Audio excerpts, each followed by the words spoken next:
recording. So the first thing I actually wanted to ask you about is because I was finding your articles on retirement and health.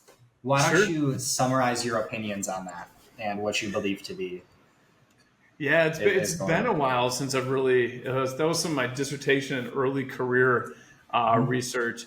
It came about, my parents had just retired, but it was this looking at a graph with my dissertation advisor. And it was, looking at life expectancy steadily increasing, retirement age steadily decreasing. And most people at the time were worried about, like, well, there's this gap. How are you going to finance it? And that's absolutely there for sure.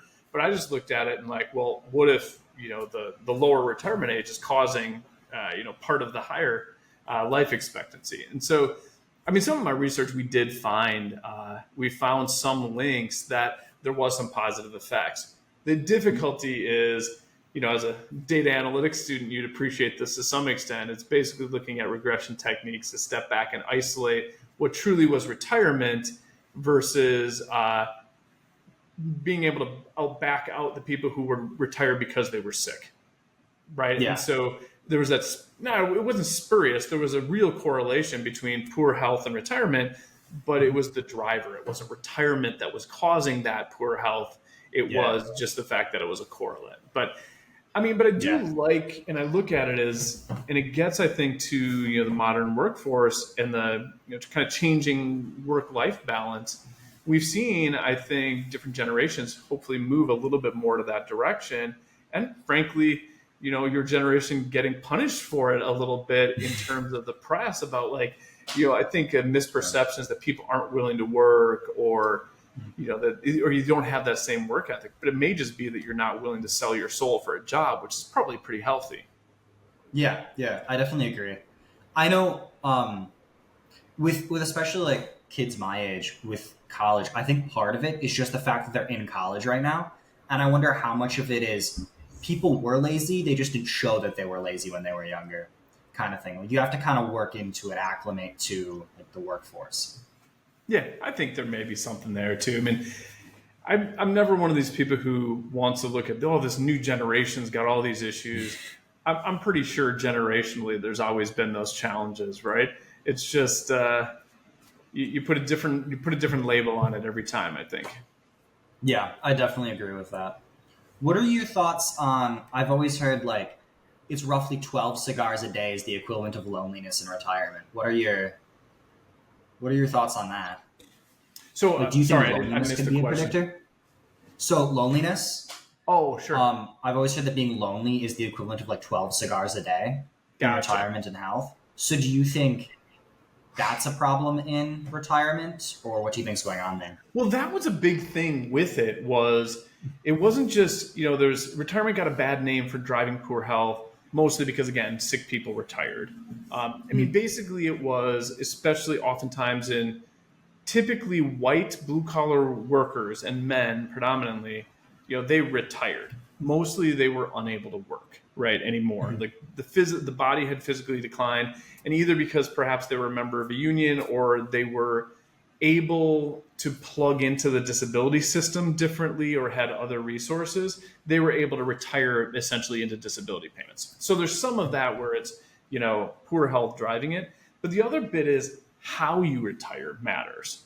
And so the general, as norms in society changed, where it was okay to be retired, right? That it got to a point where you weren't lazy, you weren't an unproductive society member anymore and have that negative mental stigma. People were more willing to report being retired, and it was a positive thing. But it was also, they realized if you totally drop out of your social network, right, and your work was that network, and you do go into isolation, yeah, very negative.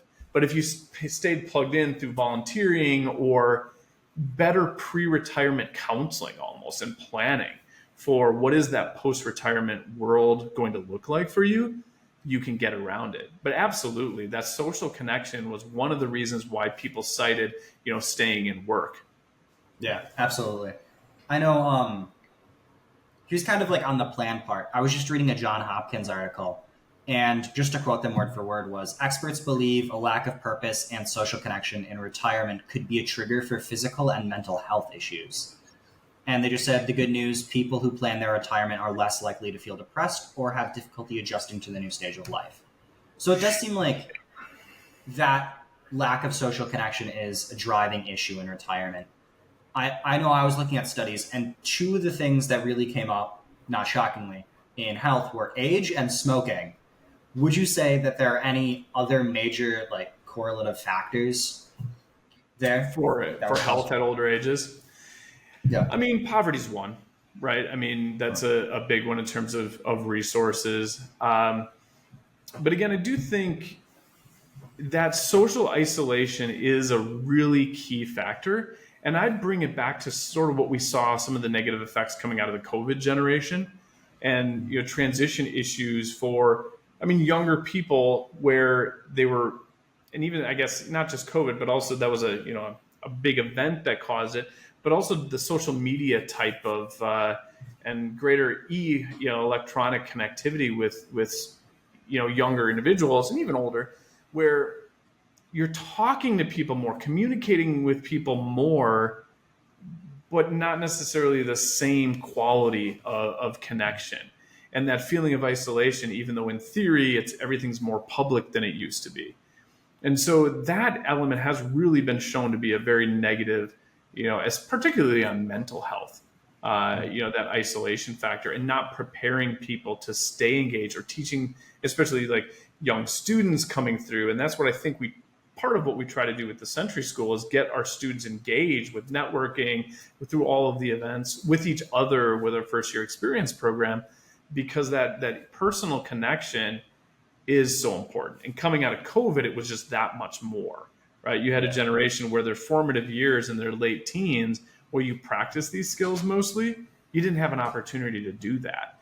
And then you get into a place where it's harder and it's higher stress, and you don't have those skills and that experience. Just really problematic for the generation. So I think we saw a lot of mental health issues in the universities accordingly. I agree. Yeah, I definitely think that that was a huge issue during COVID, especially as someone who had COVID during most of my high school. Like it sucked. Like there was nothing to do. Really, all you could do was schoolwork, go to your job, and like play video games. That's about what you could do. Yeah. So I definitely feel. I wonder. I wonder if there's going to be research on this. If people during jobs fared better than like people who didn't have jobs, I'm just kind of curious about that.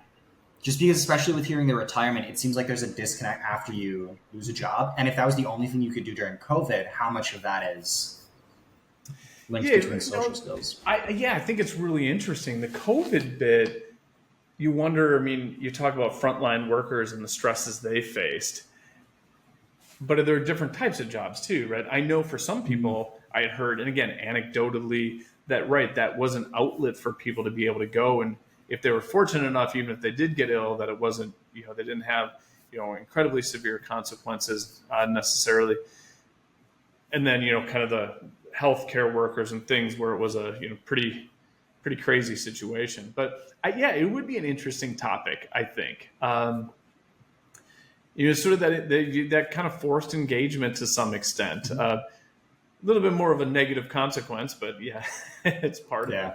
Well, going back to that with the retirement context, I think what people changed how they viewed retirement. I mean, retirement used to be, you just stop working, right? Like you go out and you're drawing a pension, and the stereotype was, well, I maybe work 50, 60 hours a week, and now I'm not working anything. I retired. I just didn't go in this Monday. Well, that's a pretty stark change. A lot of times people are characterizing retirement by, maybe it's sometimes called phased retirement, where you're going in part-time, or some people go to, a lower stress job, even if they're working, pretty much full-time, but it's not their career job anymore.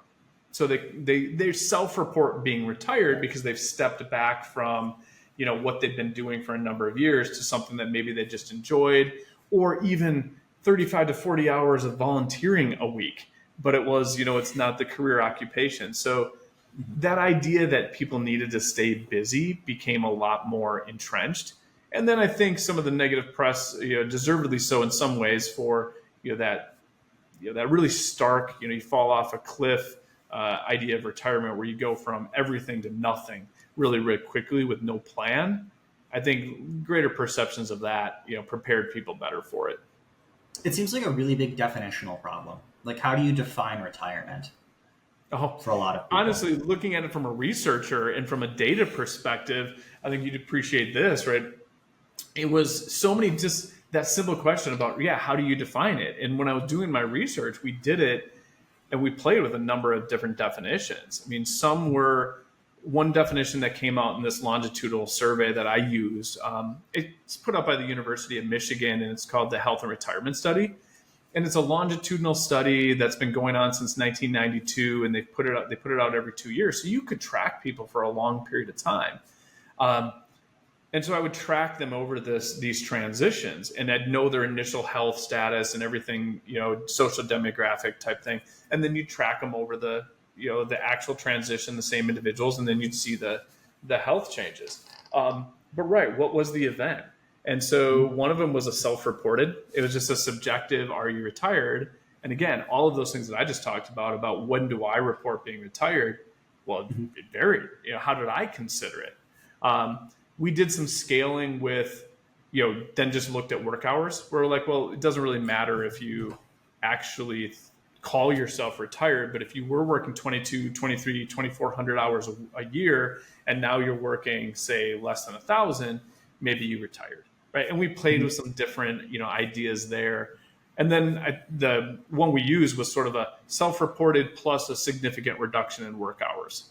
Right. So it was a little bit of, I feel like I'm retired and I say I'm retired, and then I've got the physical bit, because really you can talk your way through different possible health mechanisms depending on the definition. The self-reported, there's still, if you're reducing stress because you're mentally retired and you're not taking as much home, well, there could be really positive effects even if you're still working. Or it could be the physical strain bit, which is, well, then you'd have to, it doesn't matter what you say, it's got to be how many hours you work. So, Yeah. It's a good researcher's question, a good data type question, type of example of what seems like a really simple thing to explore gets really tricky because of the data definitions to some extent. Right. And data does matter. Yeah, as much as people say it doesn't, it's like everything is data, especially in business.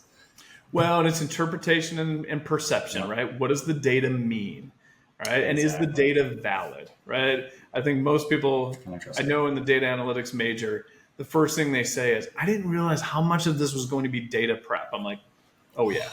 Awful. It's genuinely awful. I hear we're giving you a clean data set, and you just sit there and you just go, oh, it's so nice. Man, but so I would nice. push back and say there's something to be learned from the data by having to dig in. Now, sometimes what you learn is you have horrible data, which is unfortunate, but how things are coded, where that data came from, and the decisions that were made, kind of downstream from this variable that you're working with, all of a sudden it's like, all right, can you trust it? Or does it really say what you think it does by the data dictionary, right? And again, especially when you're trying to train models. What's really funny is when you train it on two different models and you get completely opposite outcomes, and you're like, what? Right. It makes no sense. Yep. But then you look into it and it's like, oh, it's just like straight down the middle, and it's just kind of picking whatever. Yeah. Well, and that really is it. And I think there's something to be said for just truly having a human element of understanding what this variable truly is capturing, what data is going into it. Because the machine learning won't know, right? Depending on what techniques you use, it's a number, it's data. But if that data is really truly capturing something with a different, real world feel, and it's measuring something else, the model may say, well, this variable is still driving this outcome. But the interpretation of what that actually means, and then on a policy perspective, if you're going there, or a business perspective where you're trying to tweak this lever over here, I'm going to pull this lever to get the outcome I want over here. You got to understand what this lever truly is. Otherwise, you don't actually get the outcome that you expect. That's the same thing with we were doing this in one of my classes, figuring out overall satisfaction. It's when you just break down the variable. And you can do that like 20 trillion times, whatever, Yeah. infinitely, recursively into it. But you have to figure out A, at what point to stop, B, when is the model going to make the most of this, and C, is it too far that it's really going to mess everything up? Yeah. And it's kind of the same thing there. Like, you have to find the happy medium, and you have to kind of play with the data to like fine tune. Yeah, for sure. And I do think there is that creativity and there is that understanding of what you're actually looking at and whether or not you have the right data to answer the questions you want. That I think is the critical thinking, the more human element in some ways might be a way of explaining it. And then you bring in the AI, you bring in the machine learning techniques to actually interpret the data and see what the relationships are. But absolutely, still got to understand what the inputs are to see if the output is actually saying what you think it is. On that, what do you think is going to be the biggest change with AI and education? Given that AI is having a huge comeback, I don't know a single student that doesn't use AI for something. Yeah. What do you think is going to be kind of the externalities of that? Well, I think what's funny about that is, what do you mean by AI, right? And so in the discourse right now, mostly it's large language models. I mean, Chat GPT, and the leap forward it made in terms of productivity gains and the public consciousness, it has become this is AI. But the reality too is, if you think about in data analytics, again, you've got machine learning, you've got predictor systems, you've got all kinds of things that are AI that sometimes get lost in that categorization. But I think I would actually say that more people use AI than even what you think right now, because they're self-reporting maybe based on Copilot or Chat GPT or the language models. So for us, there's no going back. I mean, some people, and it's been a big thing in higher ed, both on the broader, higher ed in general, and then within the business school context. So my, accrediting body, AACSB, conferences, and this has been a hot topic. The conference I was at about a month ago, that was it. Both in terms of sessions, but also in terms of informal conversations, which honestly are oftentimes more useful to see how people are actually dealing with it on a daily basis. It is a huge thing. And some people will say that we're looking at, we have to, some people from a perspective of education will be like, well, you can't use it. You have to learn how to do things. How are you, if you just have the machine do it, if you have the language model do it, you're not learning anything, right? So we have to ban it. But the reality is, in my eyes, it's a tool that's never going away. And so what we're doing internally with the Century School of Business and Econ is taking a step back and saying, we know we're not going to stop students from doing it. And we shouldn't, because there are very strong productivity arguments for it. But we have to teach them how to harness it as a tool effectively, understand what it's good at. And here now we're getting more into, you could say that, on a more general AI basis, but if we talk about kind of the large language models basis, what is it good at? How do you use it effectively so that you know enough about it to first write a good prompt and get output that's actually quality and be able to have those skills, but then be able to evaluate the output to see if it's hallucinated or, where you need to step in and make sure that this is actually vetted. So we're working on integrating that into the curriculum. It's not going to be easy, because a class doing so would be easy, but then all faculty members have to redesign their assignments and their learning outcomes so that it's not just an exercise of cutting and pasting questions into a search area, into a language model. Yeah, absolutely. So that's my take. One thing that's really interesting is, because language models are, they're like 85%, right? Something like that when it comes to like multiple choice questions. So it'll get you a solid grade. It'll get you like B, A-, B-, I don't know, somewhere in there, right? Yep. So That being said, I think it's a really good tool for creating mock tests and teaching yourself with it because a lot of the language models allow you to input your own data. So if you're given, say, like a syllabus with all of the information for the class, you're given a Right. book that's online, something like that, you can give it data to train the data set on, and then you can quiz yourself. Yep. So that's a really, really good use in education. And I forget, I was talking to someone about this and they were very much against it. And I brought that up and like imagine Quizlet where you could get infinite tests. Right. Like And so yet somebody doesn't have to generate it, right? I know, and I've had my kids in, doing, high school things where it's looking for review, and someone has made a Quizlet or a Kahoot or something somewhere, right, that you can go in and look at.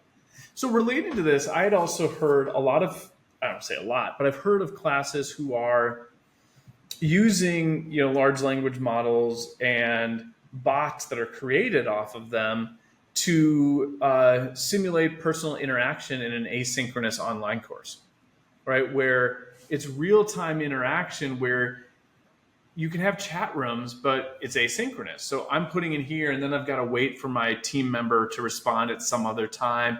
It's rarely back and forth, but they've created essentially, bots that impersonate individuals where you can go back and have a dialogue through the large language models. And so now if you look at that as an application, because that's one of the biggest critiques of an asynchronous learning model is there's no way to go back and forth. And it's not that far from, the types of things you talked about. have you seen the Instagram like celebrity thing? I'm aware of Instagram and the celebrity aspect. Yeah. I'm not one of those people, however. No.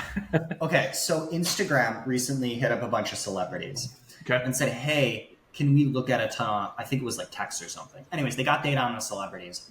And now there's AI bots in the app that you can chat with one-on-one that impersonate said celebrities. So it's almost like that. And the other question that I had with that was, how much do you think is going to be a privacy issue? Well, and I think that's huge. So Ben McDougall, I'm not sure if you had a chance when we brought him in, in April. Again, entrepreneur out of Iowa City area, podcaster as well. So he came kind of up through computer science, communication side of things. He was an interesting mix. But yeah, he basically has done this where you're training and you use the model and your own input essentially to train it and to impersonate him essentially and other people. But I didn't Scarlett Johansson just say, again, even the voice was perfect. So I do think and she sued, if I recall correctly, for Yeah, I think privacy that's issues. still in the courts. I mean, I think it's there. And not to mention the intellectual property aspect of it, again, sure, it might be publicly sourced, but how much of it might have been behind walls that, then companies are training their models on proprietary data. I mean, I know artists have been looking at this and creators have been looking at it with images and et cetera. Like, you're stealing our work is the argument. And again, I think that's one of those things that's going to get litigated out. And I don't know how you stop it. When you're scraping data too, like look at it this way: when you're scraping data, you can't cherry pick what's in it. Right. You just get everything. Yep. You don't like if you're going through Google and you're grabbing every single link for whatever reason, like you're getting every single link. You can't be like, I don't want this, I don't want this, Right. I don't want that. Like you don't have an option. It's not like when you're scraping data either, it's put in context, right? Where you've got the citation that you're coming out. Like that's not how these models are being trained. So I think intellectual property, privacy, there's a lot of issues that are going to come out with this. But again, the answer is not going to be to go backwards and that this technology doesn't exist. Mm-hmm. It's here to stay. How do we solve these issues? Yeah. It's almost the same thing. I know Kaggle does a really good job of making sure they have public data sets, but imagine if Kaggle just scraped everything. And for those of you who don't know, Kaggle is a learning platform for data analytics. I think it's primarily Python and R, but it's essentially just a learning platform where you can go on and you can do competitions and whoever has the best, whatever the criteria is. So like they get data sets, and I wonder, especially with the advent of AI, and if AI goes through, are platforms like that going to start just scraping data again? Like, I would That's say a good again. question. Because, like you said, there they have such a focused mission that I think they take time to make sure, again, publicly available, relatively private. Um, but if they're getting outcompeted and they no longer have a source, I suppose there's a market niche there where they always would be able to say, we do this because we know it's important to the user. And so we know it's important to our academic clients, the customers essentially, that they want this to be data of a certain sort, right? So there may be a niche. But if not, then yeah, I mean, it's easier just to scrape and not have to worry about the consequences, right? Yeah, absolutely. I mean, it's so easy to be lazy too. Like, honestly, like with a podcast, for example, I can just have AI automate all of my clips and just knock them over. Like, I have to look over all of them to make sure they're right. But it's the same thing here. Like, there's a certain amount that you have to make sure that it's right versus just taking the easy route. Right. Well, and I think so. I've had this conversation with some colleagues recently, and we've sort of alluded to it in a different context a little bit earlier, but it's come out right now that it used to be computer coding was spend an hour a day coding, you're going to have this life skill, and within Mm-hmm. what 9 months we've gotten to 80% of our initial coding is being done by Chat GPT or Copilot or our own proprietary. So is it still the answer? And so right now it works because you have someone with experience to be able to take that output and problem solve and edit Mm-hmm. and tweak. So yes, it's a huge productivity gain because they've all that early work's been done, but they still have the knowledge to make sure it's right. So Okay, so go down I'm the actually road. Do you going to have anyone who's got that knowledge anymore? Okay, I'm going to counterpoint this. And reason being is I don't think AI will ever be able to create something that is truly new in terms of programming. And Sure. reason being is because of how it's trained. So AI is essentially just trained on the fact that it's given data sets of thousands, hundreds, Yeah. trillions lines of code. And basically what it does is it finds really, really oversimplistic, but it finds the average. Sure.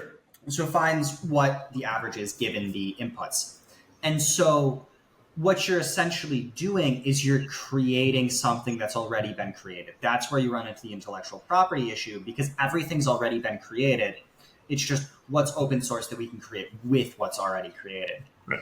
And so I think that although there'll be less programmers, you're still going to need the ones at the top really inventing things. Because AI can't truly invent things, at least Right. not yet. Understood. Right. Yeah. You're more efficiently, and that's where I think it comes in as lower level. The Mhm. labor intensive work, kind of the nuts and bolts code, but it's been done multiple times, but someone's still got to grind through it, right? Probably not going to be a novel, probably not going to necessarily generate novel techniques. But even then, like you said, you've got to make sure you've got someone who knows enough to make sure that the output is actually doing what it says it's doing. And so my take, though, is I would agree with what you said. My concern would be, how do you get enough people with that level if they've now been trained to put their first get their first draft from Chat GPT, right? Mhm. I would think, and maybe not, but I would think that you have to have some base level to be able to understand first, being able to ask it to do what you want it to do effectively, but then also coming out and saying, well, looking at it, is this right? Now, I suppose some of Right. it you can plug it in and see if it works type of thing, but if it doesn't, you got to know enough to be able to fix it. And I don't Exactly. know how do we get people to get to that higher level if they're relying on the tool to do the basic stuff? And I don't know, maybe they won't. Exactly. Exactly. Yeah, I 100% agree with that. Like, I feel like what's going to end up happening is a lot of the basic programming, people are going to learn how to do it with AI and whatever. But then the other thing that you see is with like masters and doctoral students, is that they really dive into the weeds of what every little thing is doing. And I think it's just going to be the same thing here with computer science. It's just going to be kind of an invert of how things are working. Yeah. Well, and looking at it from a labor economics background, again, which is my training, any new technology displaces some people, but it also creates opportunities for others. And so a lot of the outcry of, AI is going to take our jobs, or, ChatGPT is going to make this number of baseline coders lose their jobs. I mean, there may be some truth to that, but in terms of an overall perspective, does it mean that there's not going to be any work? Well, no. I mean, you're still going to have high-level people. There's going to be other things created that people are able to do now because they have this tool to make them more productive and to enhance their capabilities. And then there's just the whole economies of scale idea, where the growth possibility by the productivity is that there's more of these same types of jobs. So there's a redistribution that happens. There's a creation of jobs that just didn't exist anymore that happens. And then there's that scale where we just duplicate a lot of the new jobs, but because we're at a higher level. And the overall effect depends on all of those interactions. And that's what gets tricky for, people to understand when they're, and anytime the technology comes out, or any of the times there's a major change, right? We always like to assign winners and losers to something. Right. And so it's easy to look at, who won, who lost, on the surface, if you only look at one of those effects. But if you look at all of them, it's not that clear. Everything's gray. Everything's gray, man. Yeah. Nothing's black. Although if I'm on the side that lost their job explicitly because of it, a lot of those losses are disproportionately borne by a few, whereas some of the gains are, spread out a little bit. That one's a pretty dark gray right there. Yeah. That one's pretty dark gray. All right. I wanted to transition to college for you because I really thought this would be an interesting topic. So given that only 22% say that the cost of getting a 4-year degree today is worth it if someone has to take out loans, why don't you make me a case for college? Yeah, absolutely. So I'm pretty pragmatic, economist now, heading up a business school. So I'm going to turn to this more of into a return on investment outcome. Sure.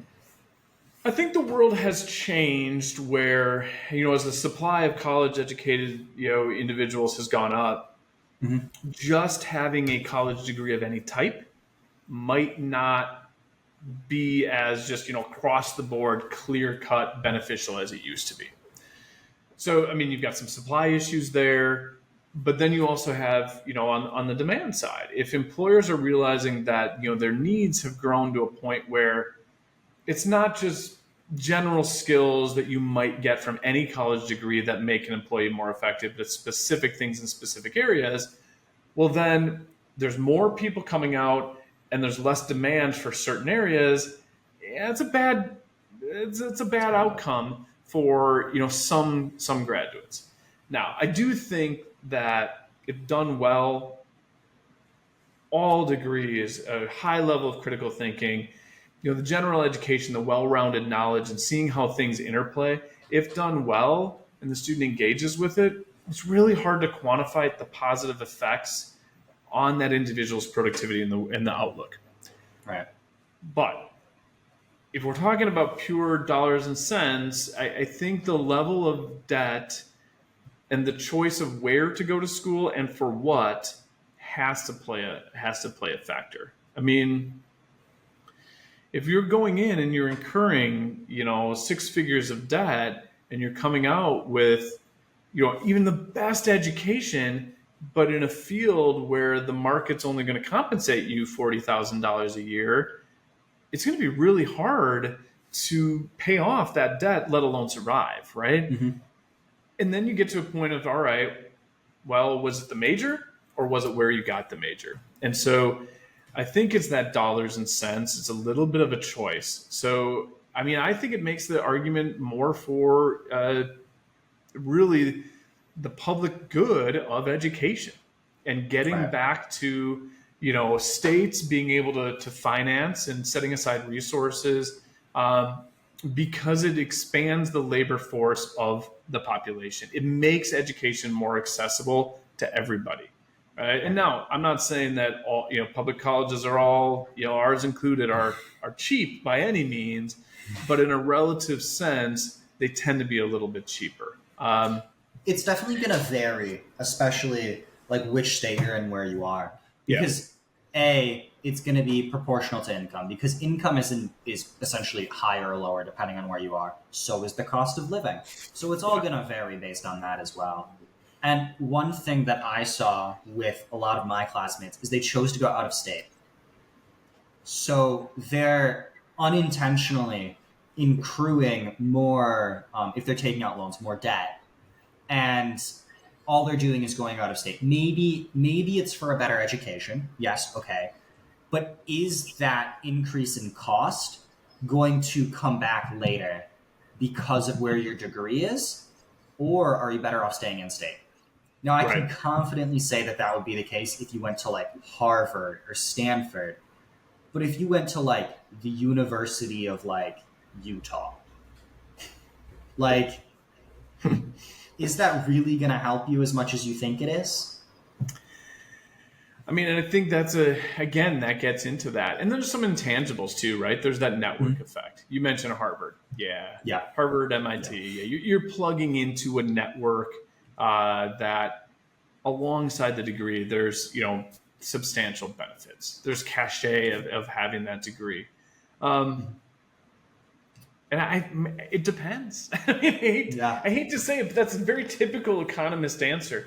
But it really does depend on really a portfolio of choices. And I think but I will say a lot of people like you talked about your friend group going out of state because like, well, I'm not going to go there. Everybody goes there. Well, Mhm. and staying in state, that's great, but that isn't necessarily a clear cut outcome.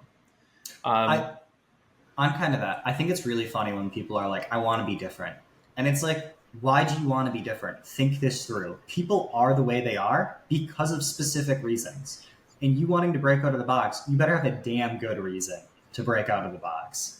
well, in this context, you may be different from your friends, but if Mm-hmm. you're joining a university with 60,000 people who are all in state, you're just paying more to get the same outcome that other 59,999 people are going to have too. Mm-hmm. And so, yeah, does that sell then? Like only if you're competing within the same friend group back at home, Mm-hmm. perhaps. And we don't even know, depending on the choices you make, whether or not there is even that, that outcome. So I will say part of it I think is a public perception. And I think part of it's the labor market's really hot right now.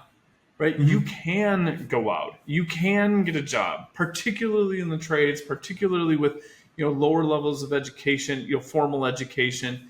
You can do really well.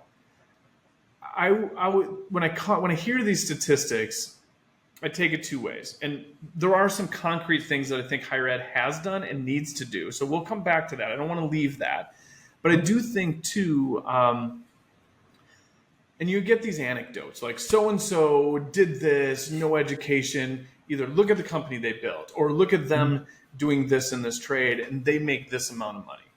And it's true, right? It's an actual data point. But if it's a sample size of one, you don't necessarily know if everybody tried to do that, you know that there wouldn't be that outcome, Mm-hmm. right? I mean, we see it in small cases, right, where you can go out and have a home improvement business and you have your network in an area and you can do great, but then we'll see like a mill shut down or a trade, a major employer where blue collar people and everybody tries to do it, and you see a reduction in what can be charged to a point where Mm-hmm. you're not covering costs, and again you get different skill levels involved. Not everybody can go that outcome. And so that's the tricky thing right now is it's easier to say that for people and get those survey responses in such a hot labor market. Not saying, not wishing a recession on people so Yeah. that they, go back to school, but it changes perception. Mm-hmm. I do say though, higher ed has had to evolve and has further to go. Yeah. I can say what we've done, in the Century School of Business and Econ we've really focused on, I mean, we're not the only business program around, right? And so we've had to change, and especially as a university that hasn't always traditionally been known as a destination for business education in the universities of Wisconsin system. So why us, right? Mhm. Why not go to someplace more established? And so we forced to look at that niche, and we said, here's what we're hearing. Well, let's focus on skills. Let's focus on getting people, making them career ready with concrete, identifiable skills, either through certifications in specific topic areas that employers are looking for or that they can market, or broader behavioral based competencies like effective decision making and interpersonal communication that aren't content and knowledge specific, it's more practice specific. Yeah. And I giving them, I want go to note ahead. on that because I actually think the business school here is actually doing a really good job of getting people out and forcing them to network because it's graded in basically every single class. So you Yeah. don't have much of an option. So you're forced to gain the skills whether you like it or not. Hey, In that's the addition, economist. Incentives, yep, incentives help. they do. The other one that I think is really good with this is adding the data analytics program. That's the only reason I'm at Point is because of the data analytics program. So, That's awesome. fun fact, data analytics in the business school specifically, which is what I wanted to go into, is only offered in Wisconsin in Madison and Stevens Point. That's it. That's right.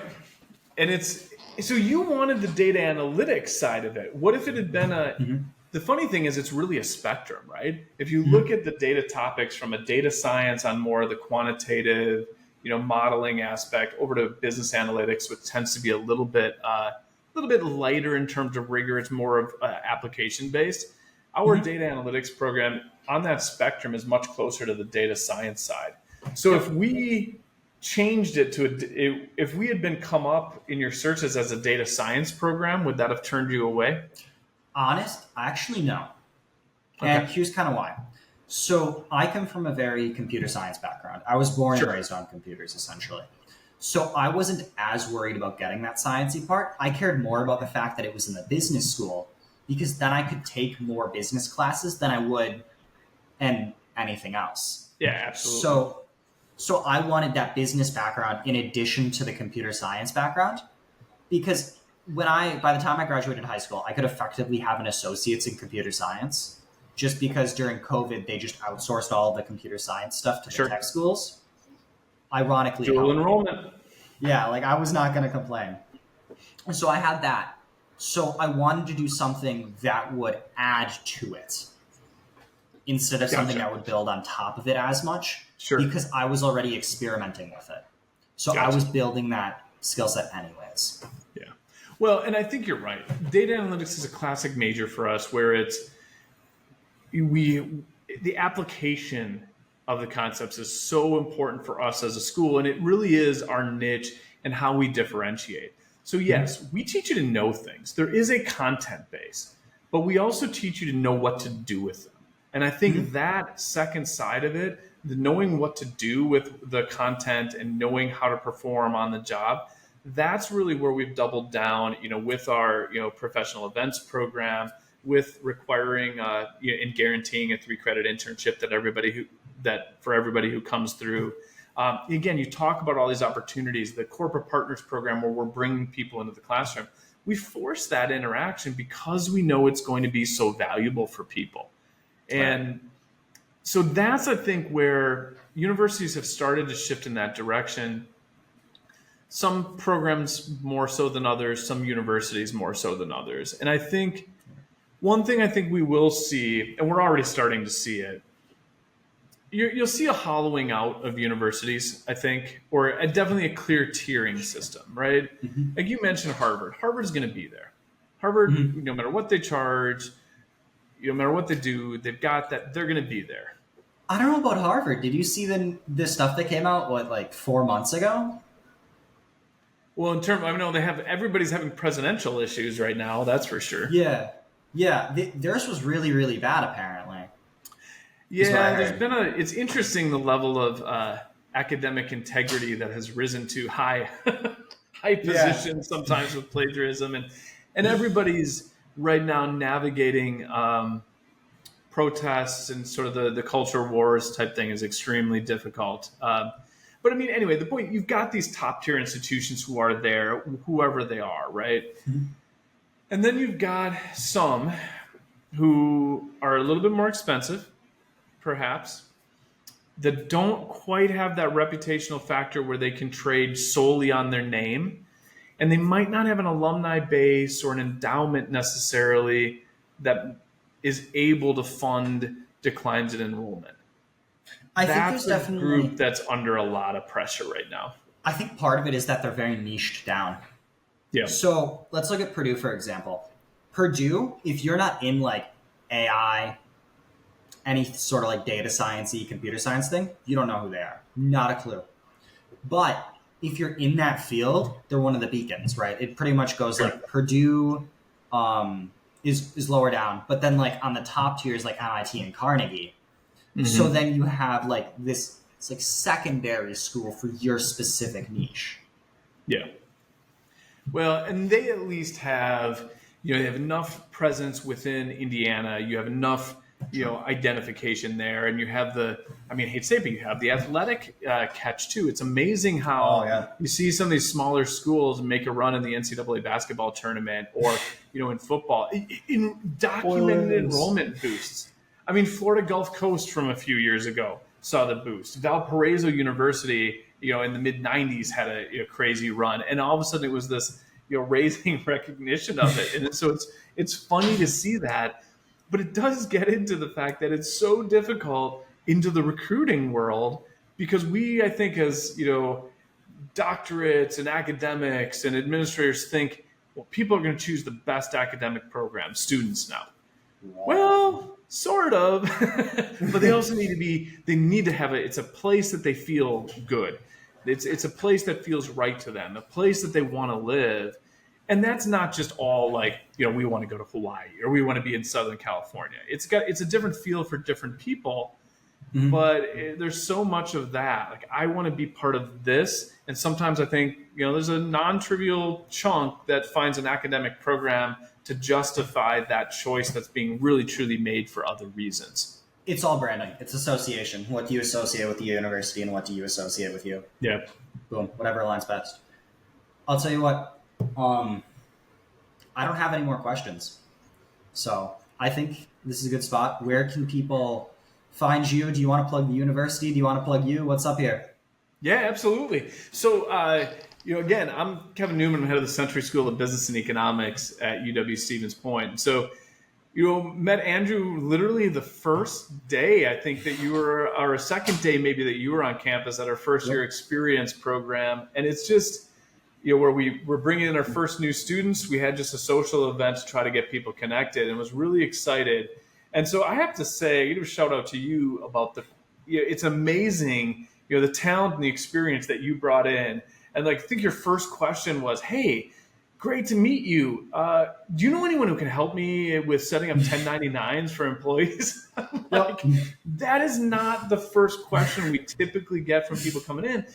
But I will say, it's amazing as we try to develop entrepreneurship services, how many people are coming in with more of that mindset. And so congratulations to completing your first year and everything that you're doing. This is really exciting. We love having you a part of it. And so I think, listeners out there, I think where we've tried to set aside, our niche as the Century School of Business and Economics is really, again, like I said, going to teach you to know things, going to teach you what to do about it, and create those career-ready graduates, and connecting, and really connecting with the community, blurring the lines between what we're talking about in the classroom and what our students are going to want to do out in the community and out in the workplace. And so, Stevens Point, I think, is a beautiful place to live. We, we're not giving away the education, of course, but honestly, we're an extremely cost-effective program. Not just in, with the privates, but even within the universities of Wisconsin system, I think we're, below median cost. And I'd say, come check us out. We're a growing force in this business education world. Hammocks and education. Yeah, that's right.